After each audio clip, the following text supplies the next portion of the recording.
think that's recording now, so that's good. Okay, so today we are going to be talking about how to make a plan for children during divorce and separation, which is a really important topic during this time. It's one of the most emotional factors because spending time with your children together was what you were doing, and now you need to share time. And maybe you're not used to having time separately. And the thought of your children going off for, say, a weekend or a week is quite difficult to cope with. So I'll be talking about how do you make this plan around separation and divorce today. The session normally lasts about 45 minutes. I'll talk for about half an hour usually, and then I'll take some questions. So if you've got questions, feel free to put it in the chat box if you're on Zoom live, so that we can come to them at the end. While I'm talking, feel free to interact with me, feel free to put some comments down, let me know how things are coming up for you, so that obviously we can address that. I'll share my screen now so that you can see, hopefully that comes up.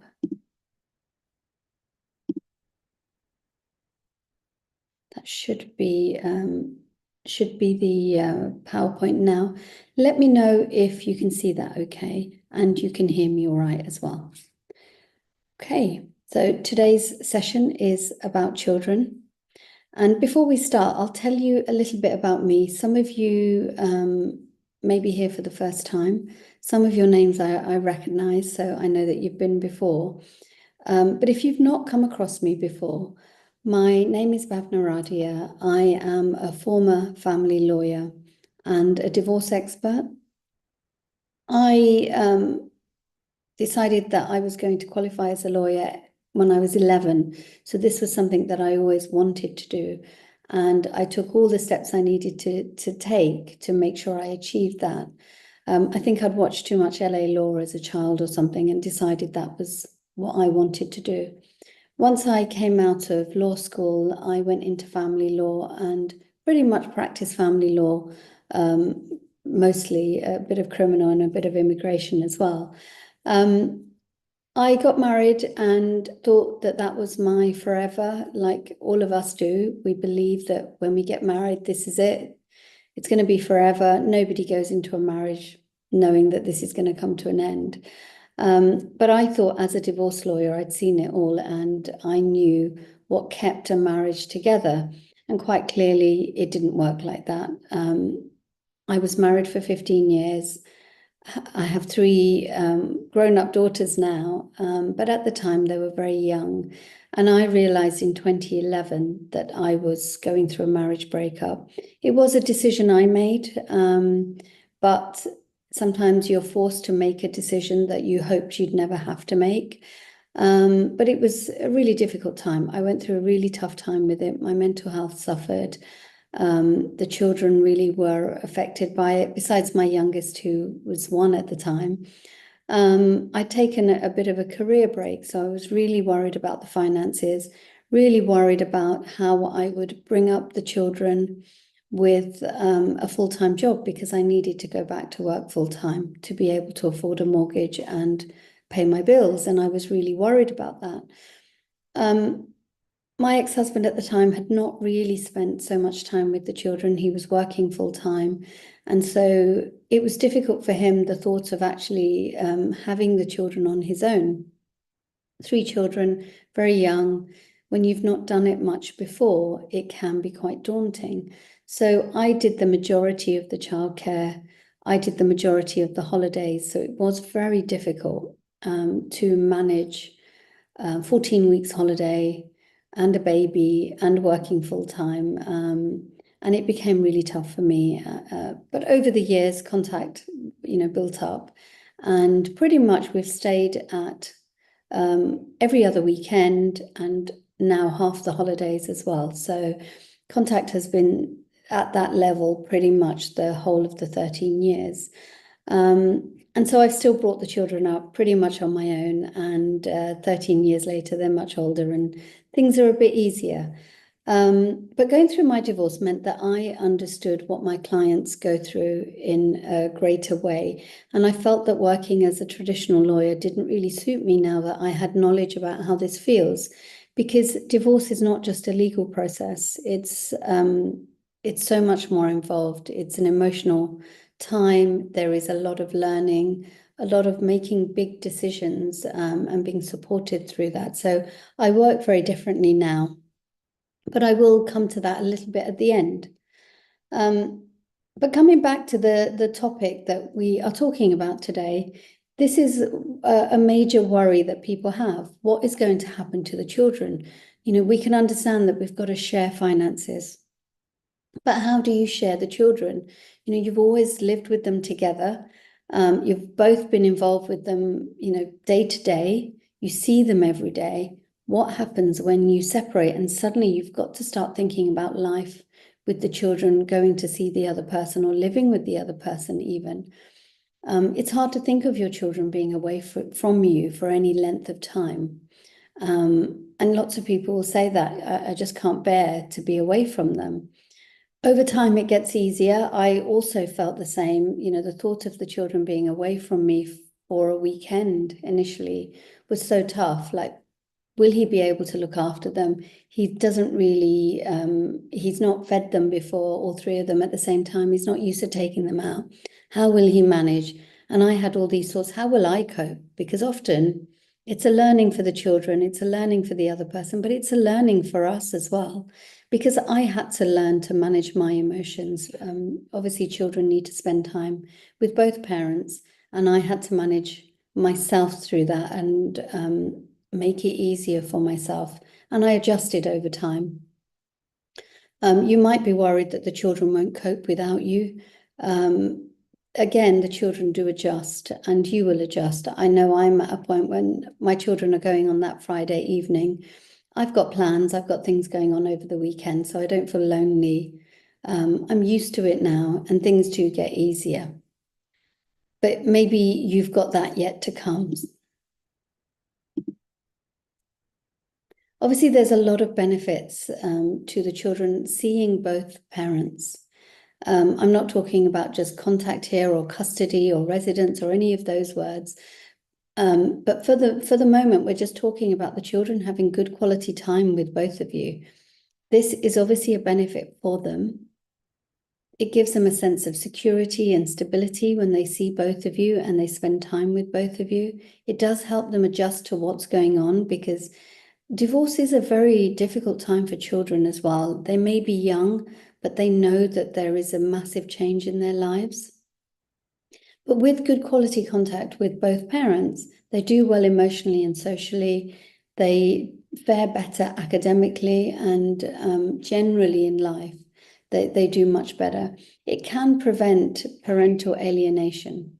So if you are both getting good quality time, you hope that the other person is not alienating the children against you, and you have the time to bring something else to the children as well. So spending time with both parents is really important. The courts recognize this and they do encourage it. Obviously, there is always that proviso that contact with both parents it has to be safe. We can only allow contact where the children are safe, their well-being is protected, because that is priority. And so in certain situations, it may be that contact is not possible, even though there's a benefit to contact taking place with both parents. Sometimes it's not possible because there's a safety risk. Their well-being may be at risk as well if contact takes place. So we've got to obviously bear that in mind. And moving on from that, it's important for you to understand the law around children. The Children Act is the most important law that is in place, and that should say 1989, not 69, so I need to amend that. It applies to all children under the age of 18. And just so you know that when you are married, then you both have parental responsibility towards your child as a general rule. And what that means is you've both got rights and responsibilities towards that child.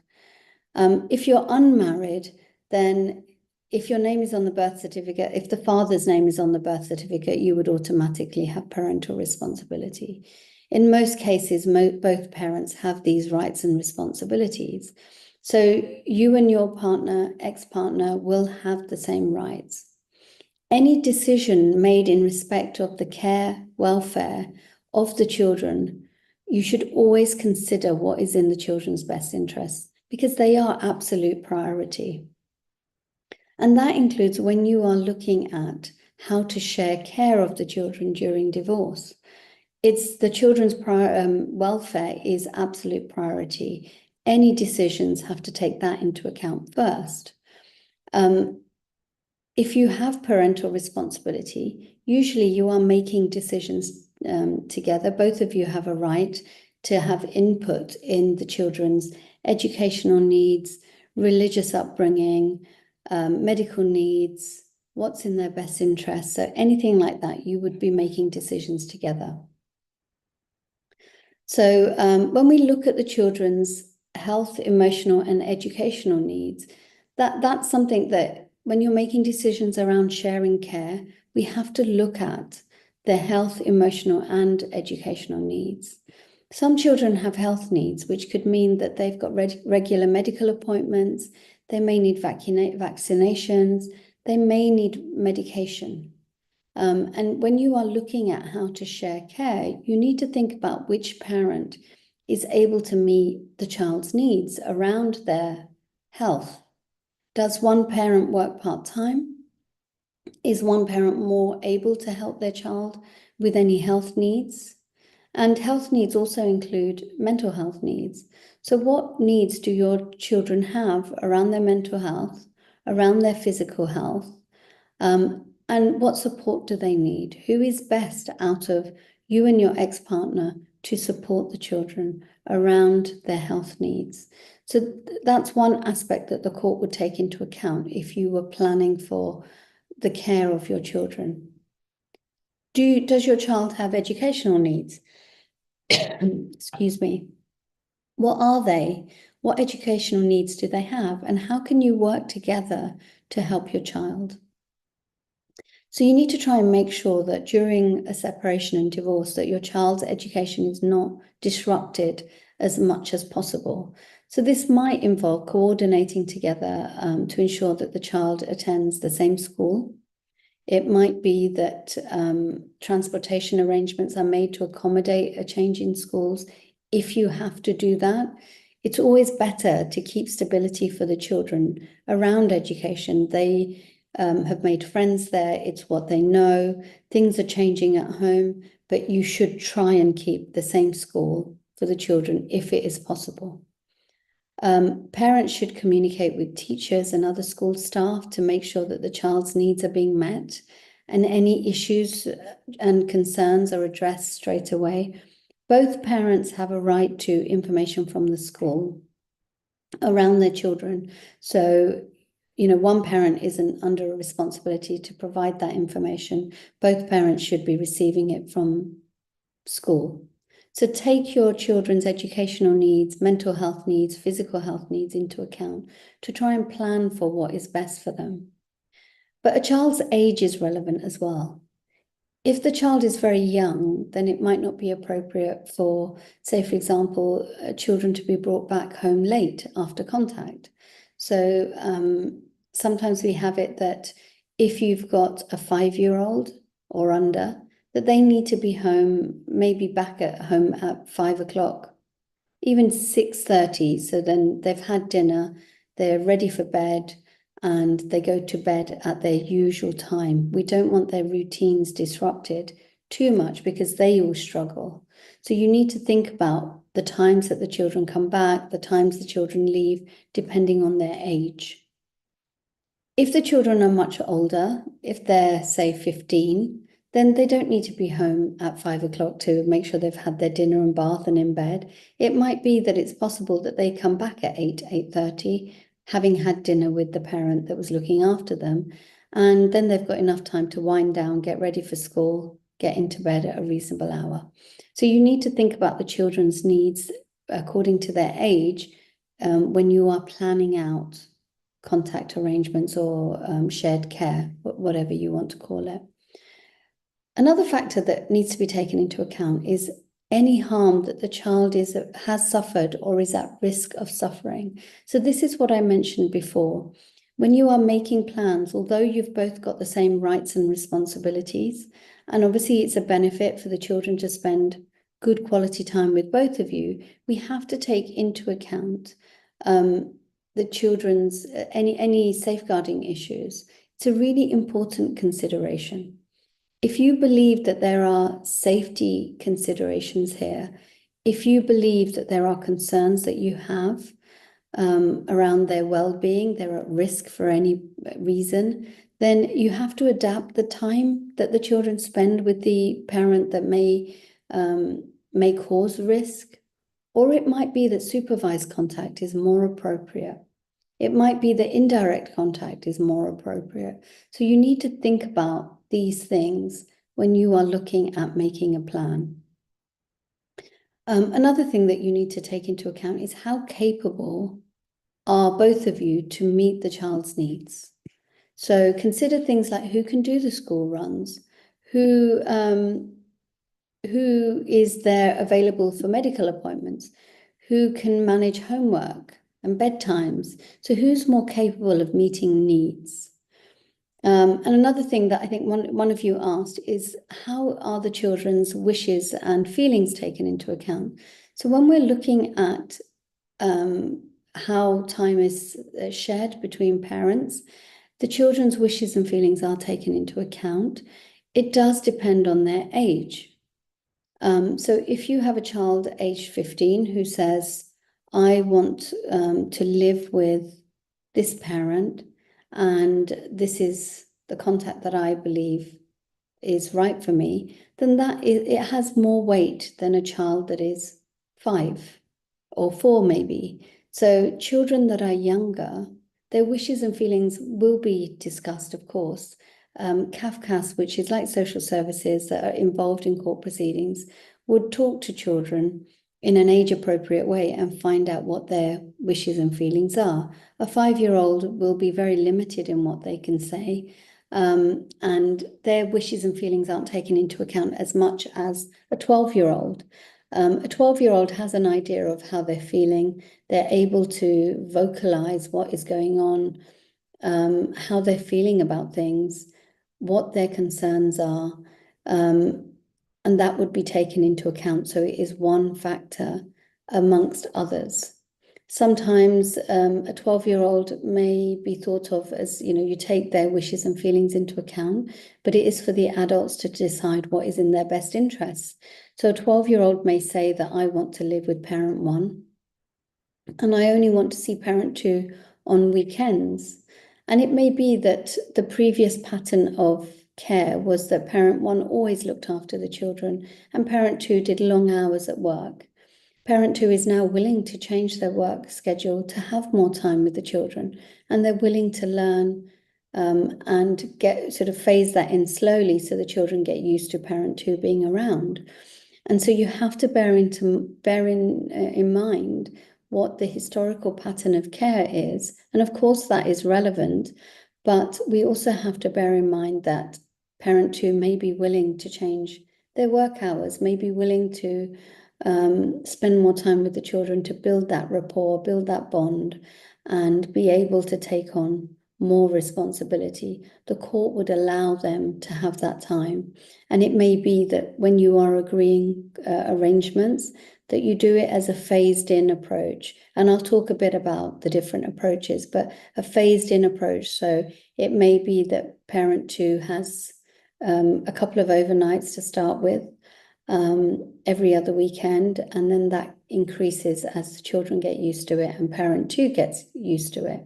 So wishes and feelings are relevant, but alongside all these other factors as well. Obviously, the one factor that is the most important is that the children's safeguarding and welfare is priority, and that has to be taken above everything else. So all the other factors have to be balanced to try and come up with a plan that works for the children, as well as the parents, because your work schedules might mean that although it's in the children's best interest to spend 50-50 with both of you, so it's a shared care arrangement, it might be that one parent works shifts and just cannot do that. So you would need to adjust it to fit work schedules as well. So how to actually share time? It's great looking at the factors that are relevant. What do we do with these factors? How do we actually share the time? So when you're thinking about sharing time, you need to take into account these important factors that I mentioned. And depending on these needs, you need to think about a plan that's best for the children. So the first thing is, where would the children live? You have to think about who can meet the children's needs day to day. Who is the main carer right now? Is the other person capable of and wanting to do a shared care arrangement, or would they prefer that the children live with parent one and parent two has good quality contact? So you need to think about where would the children live alongside the factors, but alongside work schedules and lifestyle. And actually, what do both parents want? What do the children want? If one person is going to be the main carer, then you need to think about what contact will the other person have. Contact could be alternate weekends from Friday to Sundays.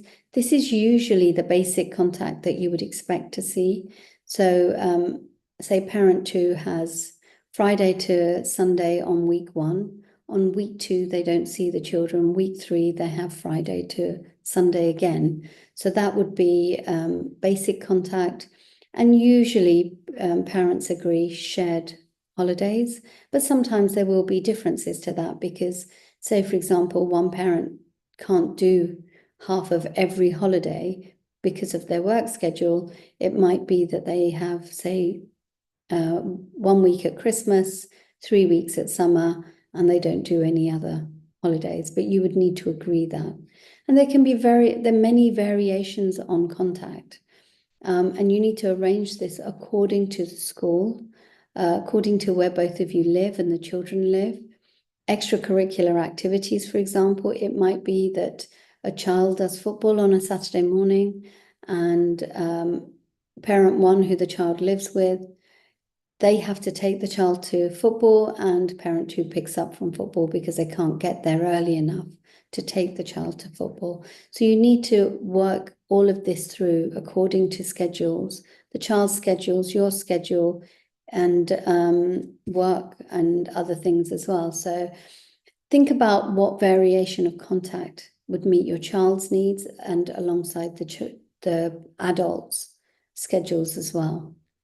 A shared care arrangement, or some people call it 50-50 contact, is very popular, and that is a starting point for the court, and it means that you have almost equal time with the children. When you are looking at this, it doesn't mean, although that's a starting point, it doesn't mean that's the end point. So a shared care arrangement could be that you have 3 days 1 week and 4 days on the second week, 3 days on week 3, and 4 days on week 4. So you're sharing contact equally. The courts really like shared care if it is appropriate, and if both parents can accommodate this, and the children obviously have said that they would like this and there's no welfare risk as well. And both parents live nearby, so they can do school drop-offs, because you wouldn't want children to be traveling an hour to school when one parent lives 5 minutes away. So you need to obviously look at everything and decide what's appropriate from a care point of view. Sometimes a shared care arrangement is what one parent will propose, and the other parent is saying, no, that's not best for the children. You might want to start off with a lower arrangement first, where they have possibly every other weekend if they've not had the children before on their own, and have an agreement where in 6 months' time you then increase it, in 6 months' time you increase it, or what you increase it when the children have settled into that arrangement and they're ready for the next phase, so that you could increase it to shared care slowly. It doesn't have to happen straight away. And it may not be appropriate either, even though that's a starting point for the court. It might be that shared care is just not an appropriate option. So how do you make a plan? Maybe you've got an idea of what contact should look like, how much time the children will be spending with both of you. What do you do next? So should you have a written plan? It's always a good idea to have a written plan just so that everything is agreed and it's clear. Both of you know where you're meant to be, where the children will be, what time, who's doing pickup, who's doing handover. But the plan doesn't need to be in a certain format. Usually, when you are agreeing childcare arrangements, the court won't get involved. It's an agreement between you. If you're going through a divorce, again, the court doesn't get involved. You would reach an agreement yourselves. And if you can't reach an agreement, only then would the court want to get involved to help you get to either an agreement or make a decision for you. So this plan, if you're trying to get to an agreement between you and you've reached an agreement, the plan can be drawn up by you. It doesn't have to be in a certain format. It just needs to cover all the different elements. And the kind of things that it needs to cover is a parenting schedule. So it outlines when each parent will have the children. So it may say that every Monday, the children do an overnight with parent one, and they do an overnight on Tuesday, Wednesday with parent one. And then parent two has Thursday overnight with handover at school. So parent two will pick up from school on Wednesday evening and keep the children over the weekend and drop back off on Sunday evening at 6 p.m. to parent one. And so it works like that. So you need to have real specifics in there, with times for drop off, who's doing the drop off, where, pick up and drop off will be from. If you're doing pick up and drop off from school, what happens when school is not running during the holidays? What happens if there's an emergency? All of these things need to be allowed for. You need to add some flexibility. So say, for example, you're sick and you just cannot pick the children up. How do you communicate that to the other person, for example? You need to have a plan for term time and school holidays, as I mentioned. Are you going to share the school holidays? How will drop off and pick up work during that time? Think about special days like birthdays, religious holidays, Father's Day, Mother's Day, anything like that that you have that you need to plan for. So your birthday, would you want the children with you on your birthday? How will that work? On the children's birthdays, how does that work? Just so that you don't have disagreements later. So often on, say, Father's Day, people don't reach proper agreements. They'll just say, you'll have them on Father's Day. And then come Father's Day, there's an argument about what time the children are dropped to dad, what time are they picked up from dad, exactly how is the day going to work? You need to think about special occasions, like if you have a family party, if you have a wedding in the family and you'd like the children to go, how will that work? How much notice do you need to give? When do you pick the children up? How will that work? Do you give the other parent some time, extra time later, if it's not on your weekend or your day? What happens with holidays abroad? How will you arrange that? Do you need to give a certain amount of notice to the other parent that you are wishing to take the children abroad? You need to get their consent in writing. What happens if, you need to give them an itinerary, flight numbers, what dates are you thinking of going? Who's going to be traveling? Where are you thinking of staying? Once you've booked the flights, obviously give the flight numbers and full itinerary as well. So what notice do you need to give? To think about that as well. Decide on decision making as well. Parents need to think about how they will make important decisions for their children. Things like education. When it comes to choosing, say, a secondary school, how will you do that? Will you both go and view schools? Will you split that sort of school viewing? How will you reach an agreement on where that child goes to school? It may be that one parent has the final say because they're the main carer, but what will you do around education, religious upbringing, medical decisions that need to be made? So it's always worth thinking about that. And think about how you communicate with each other. communication is really important in co-parenting after divorce because it can be really tricky with communicating, even though you've reached an agreement. What happens after that? How do you communicate? Do you have regular check-ins? Does parent two have a call every morning and every evening? Do you communicate via text message? Do you use an app? How does that work? Do you have a shared calendar for contact arrangements, for school holidays, for birthday parties that the children need to go to, etc.? So think about your protocols. How are you going to deal with this? What about an unexpected change in plans, for example? You could consider an app like Our Family Wizard to help you with communications and calendars and notes. There are other apps as well that are available. So think about all of these things and put them in your parenting plan. So what happens if you don't get to an agreement? Sometimes this happens. You have a very fixed idea on what should happen to the children. You've got reasons why. The other parent has got fixed ideas. You have tried everything yourselves and you cannot get to an agreement. There's few options that you could use. It may be that you've got family and friends that can help you reach an agreement. You can have a constructive discussion with family and friends involved, so that you keep your costs down. You could get to an agreement quickly. You need to both trust this person. That's really important, that they're going to be fair to both of you. And maybe you can have constructive discussions with them involved. Ultimately, you have to understand that if you are not able to get to an agreement, a judge will decide, whether it's a magistrate or a county court judge will decide for you. So at some point, there will be a decision on this. It's always better to try and reach an agreement yourself. So if you really can't, if you don't have family or friends who are willing to help or can help, or you can't reach an agreement through family and friends, then mediation would be your next step. So you'd consider how you could reach an agreement via mediation. Mediation is where a neutral third party helps you have constructive discussions with a view to you guys reaching an agreement. So they help you with those discussions. They help you move that discussion along. They're trained to do this. They're neutral. And usually it would just be the two of you having mediation together without your lawyers.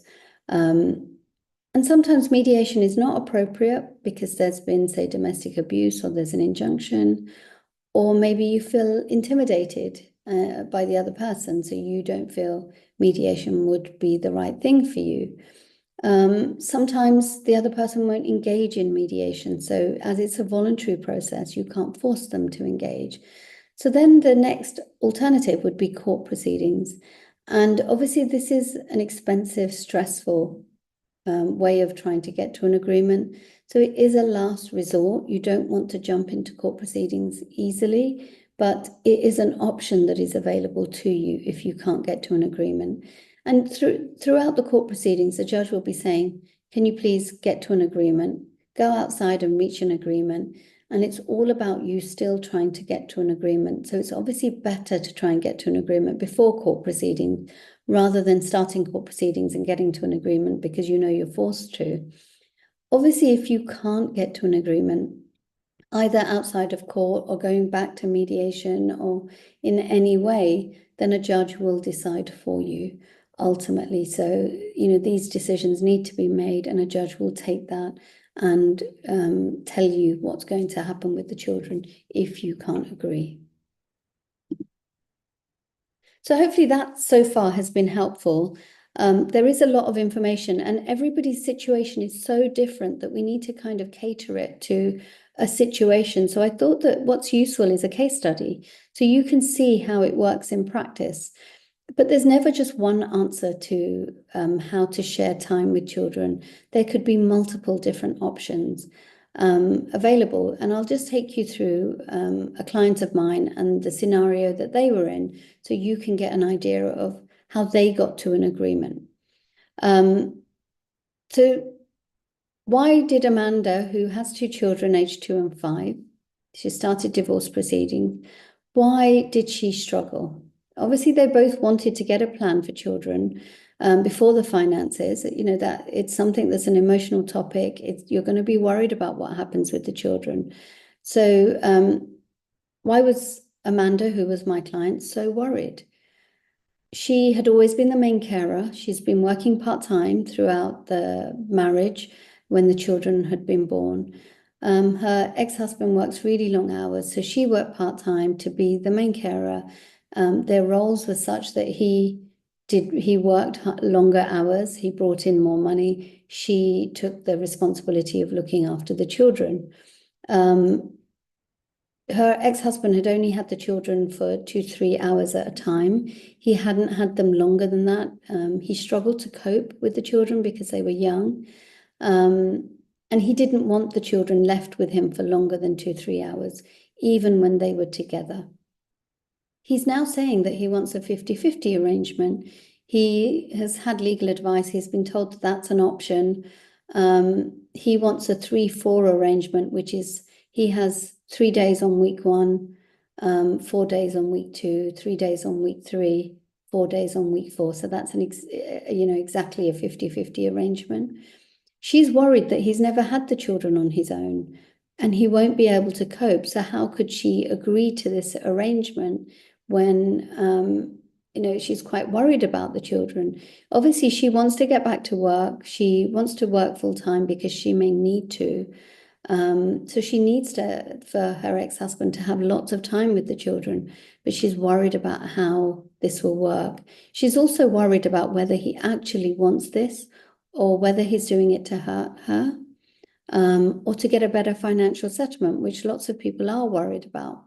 So what could she do? What could the couple do? They've got the same rights and responsibilities, so he may have a right to a 50-50 shared care arrangement. The children's welfare is priority. So in this situation where they've not spent more than 2-3 hours with dad, it might be that a phased-in approach is a good idea for this couple. And so what we looked at is that he had Saturday mornings to start with, and he would take the 5-year-old to football and takes the 2-year-old with him. So he's out for the morning. It's a really good activity. The children are with him, and he gets to share in their lives as well. After a month, all being well, this could include Saturday morning and lunch, and dropping the children back at 3 p.m. So we've increased the time that he's got them. And then after a month, this could be extended to 6:30 p.m. So he's got them for a whole day, and we've done it slowly. So he's comfortable, the children are comfortable, and mum is getting some time to herself on a Saturday, which she really needs as well. And then slowly this included an overnight stay on Saturday evening. So the children went Saturday morning, they came back Sunday 10 a.m. And then slowly they built that up to Saturday morning, all the way through to Sunday evening. And this progressed to longer and longer overnights. And as dad got more confident and the children were comfortable, this ended up in a shared care arrangement. We phased it in, so everybody got used to it. Both parties, both parents got what they needed, so mum could work. She got some free time. Dad spent good quality time with the children, was able to work, and was able to add that flexibility around his work as well over time. And the children adjusted really well because it was done slowly. So this is something that you could do depending on your situation. Obviously, it's what happened to a client of mine, but this was the right approach for them, and they reached an agreement, and it worked really well for them. They worked together to make sure that every time something changed, that the children were ready for that change, and both parents were as well. So that's an option. So hopefully you found all of that useful, and the case study sort of gave you an idea of how it might work in practice. And this is the kind of work that I do with my clients, and I'll tell you a little bit about the work that I do. So most of the clients that I work with come through my program. It's a really interesting way of working with somebody because it's 6 months of support and guidance at a fixed fee. I'm not doing everything for you. I am there guiding and supporting you to do it yourself. So we're not doing it on an hourly rate, which could increase your fees massively. It's a fixed fee, so you come and ask me as many questions as you have. We make plans. We may have to draw up a plan, adjust it according to what the other person is saying and the agreements you reach. I help you draw up that final parenting plan that you need when you've got to an agreement. We're looking at all the communication that the other person sends, the communication that you would send forward, the documents you need to prepare. If you need a divorce application preparing, we do that together as well. And we're looking at your finances if that's something that you need help with. So we look at researching the finances, putting together all the information, finding out what proposals are best for you, putting forward a settlement option or looking at the settlement option the other person has put forward. It comes with a supportive community, which actually is really important. And I get such good feedback from my clients because there is a community there. You are with people going through a divorce, so you can ask each other questions and you get, you find out what's coming up for them and it might be helpful for you. Other experts come into the community, which is really good to help out as well, and bring you other information like parenting, wills, financial advice, mortgages, anything else that you need as well. And because you're not looking at an hourly rate, you can really save fees as well. So with a solicitor, you're looking at paying on an hourly rate. The fee could be £350, £400 an hour plus VAT for everything that they do. So your legal fees can build up really quickly. Within the first few months, you could be looking at £3,000-4,000 easily, and the average cost is 18,000 per person for solicitors' fees. So you can see that they can really climb. So you need to be careful about how you're spending your money. The fee that I charge for this fixed fee program is 2,500. At the moment, I'm running an offer that you get the rest of August for free and your 6-month start in September. So if it's something that you're interested in finding out more about, obviously jump in now.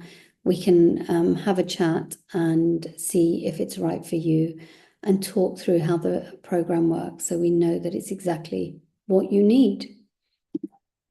I get lots of good feedback. You'll see it on my socials, obviously on the website as well. I'm really lucky and blessed at the feedback that my clients give. At the beginning of calls, if lots of the clients will give feedback on how they're finding working with me. And so I have lots of audio of people saying how they find it as well, which is really useful to hear. If you're interested in finding more about the program, then, I'm happy to have a call. Do reach out to me. I will ask Nelma, my ops manager, to put in the chat box a link where you could provide further information so that we can look at what your situation is and book a call appropriately. So Nelma, can you put that link in the chat box so everyone's got the link to be able to book a call and provide further information about their situation? So let's chat if that's something you're interested in finding out more about. I have a book. It's called The Divorce Planner. It's to help you save money, to reduce the stress of your divorce and get the best outcome. It isn't just a book for you to read, although there is lots there to read, but it's to help you take action, because that's what I'm about, helping you move forward towards that life that you want and deserve, and to get through this time. So it's there for you to actually take action. And there is a whole section on how to plan for children, the different factors, what the different plans could be, and actually a space for you to write out your plan as well. So feel free to reach out to me if you would like to find out different hints and tips that I share. You can reach out to us on our website. You can reach out to fill in our booking form to provide information so that we can take things further if you would like to know more. So feel free to do that. I think Nelma's sharing information about how you can stay in contact.